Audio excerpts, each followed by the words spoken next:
Hello, my name is Mercedes Pour, and I work in academic affairs for the Maine Community College System. And first, I want to just acknowledge the extraordinary situation that we find ourselves in.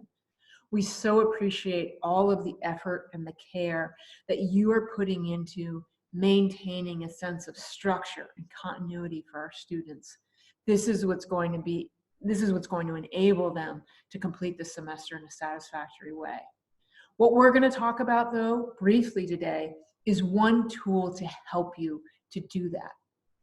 Of course, the challenge that we are presented with is how to take all of the energy, the habits, the momentum that you've established in the first half of this semester and transfer the very best of that into this new virtual realm.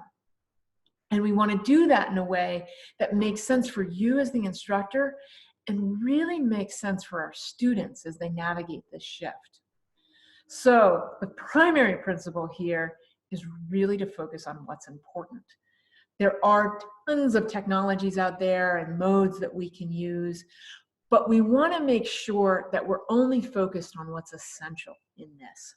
And so what we want to do is preserve the content that you've put so much energy into gathering over the past year and really kind of crafting for your students, the community that you've developed of trust and partnership with your students, and importantly, your presence and your interaction is going to be the real handrail for your students that connects what you did in the first half of this semester to what you're doing in the virtual realm in the second half of the semester. Now, your learning designers and your instructional designers, they are going to help you figure out how to take so much of your essential content and put it into the learning management system in ways that are accessible to your students. These could be your readings. These could be videos you want them to do. These can even be activities you want them to do. They're also going to show you ways inside that learning management system, or LMS, that the students can actually interact.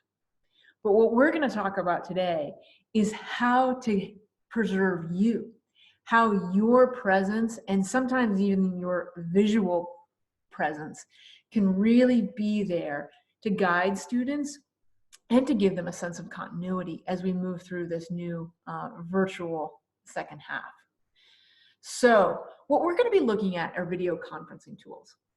Again, there are so many ways to do this right now, but we're going to be looking at one called Zoom. Zoom is what we use here at the Maine Community College System. The beauty of Zoom is that you can do a lot of things in one interface. And so it's simple. And because it's simple for us and very intuitive in terms of how it presents, it may also be simple for your students to navigate. So we're going to talk about 4 ways that you can use Zoom to really augment the virtual presentation of your class and really make sure that your students see you and hear you during the closing weeks of this semester.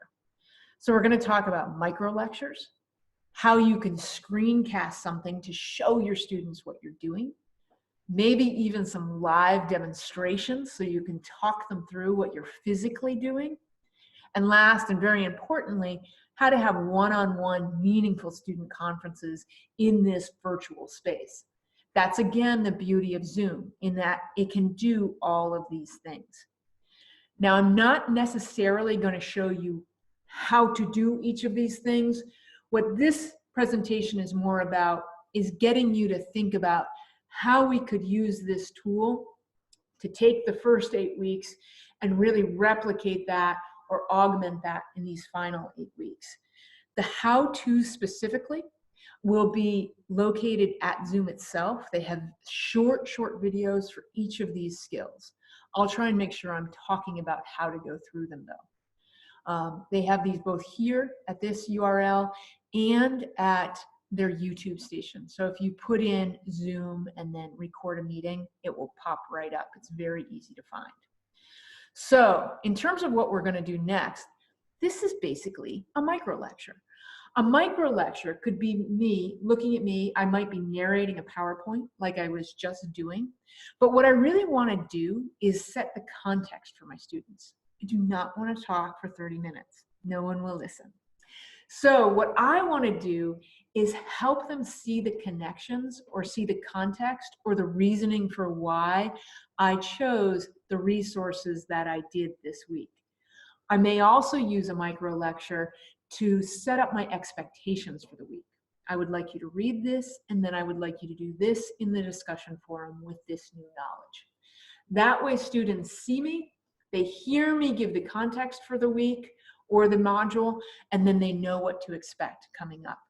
It's a wonderful way to connect with your students briefly in a very short recorded lecture. The other thing that I can obviously do is screencast. So in here, I come down to a very intuitive bar and I share my screen. So when I share my screen, what I might be able to do is show you how I did something. So for this, I'll actually back up, and take that right out.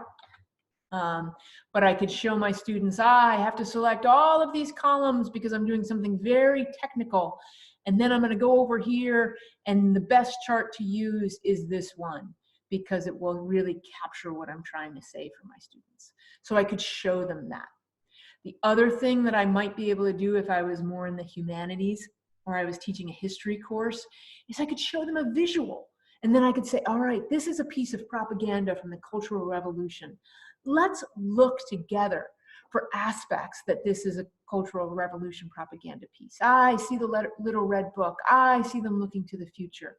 So I could demonstrate what I want them to do with one piece of propaganda and then have them go and do it again in the assignment that I asked them to do. So these are all ways that I could use screencasting to almost replicate what I would have been doing in the classroom. Of course, many of us teach in realms where what we do is much more physical and experiential. So Zoom can actually just act like a video screen. So especially in math or statistics, where I really want to tell my students what I'm doing at every step, I could set up a physical demonstration of that and then talk my students through, when I divide 425 by 5, these are the steps that I'm going to go through. I need to be careful to do this and here. I may also have a very physical demonstration where I'm going to show them an actual skill. Now, what I love about live demonstrations is I could tell my students when I'm going to do this, and I could invite them into the room. So I could send out an actual meeting request and say, hello, everyone, I'm going to be recording this at this time. And then I might have 5 or 6 students join me. We're not really encouraging you to require synchronous or at the same time group meetings. You had that on campus.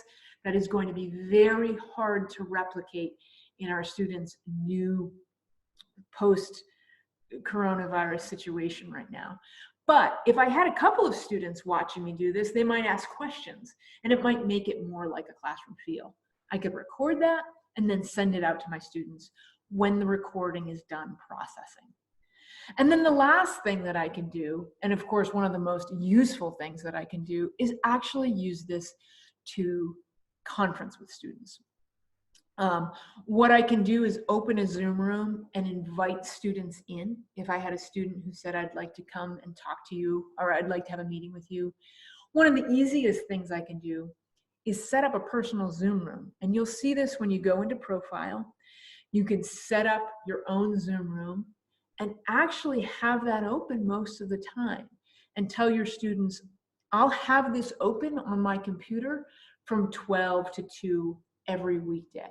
Then they can just come into, they click on a link, they come into the Zoom room, it gives a little bell when they come in, and you would say, hello, I'm so-and-so, who's this coming in?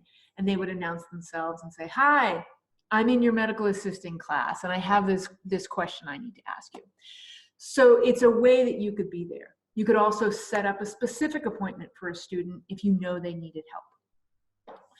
We are in definitely uncharted territory here. Using Zoom to help retain some of that personal connection and presence as we move through these closing weeks of the semester may be one way that you can manage this for your students. If you have specific questions on how to do this, your IT or your department chair or your learning designer may be able to help you.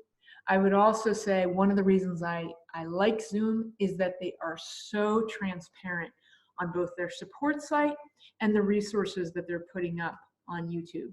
So it's very easy to move through the different skills. Remember too, this does not have to be fancy. It can be simple. So you can just open a room and have that be that. But hopefully these 4 techniques or these 4 utilities of Zoom will help you think about how you want to move forward in the coming weeks. Again, thank you for everything you're doing. I hope this helps.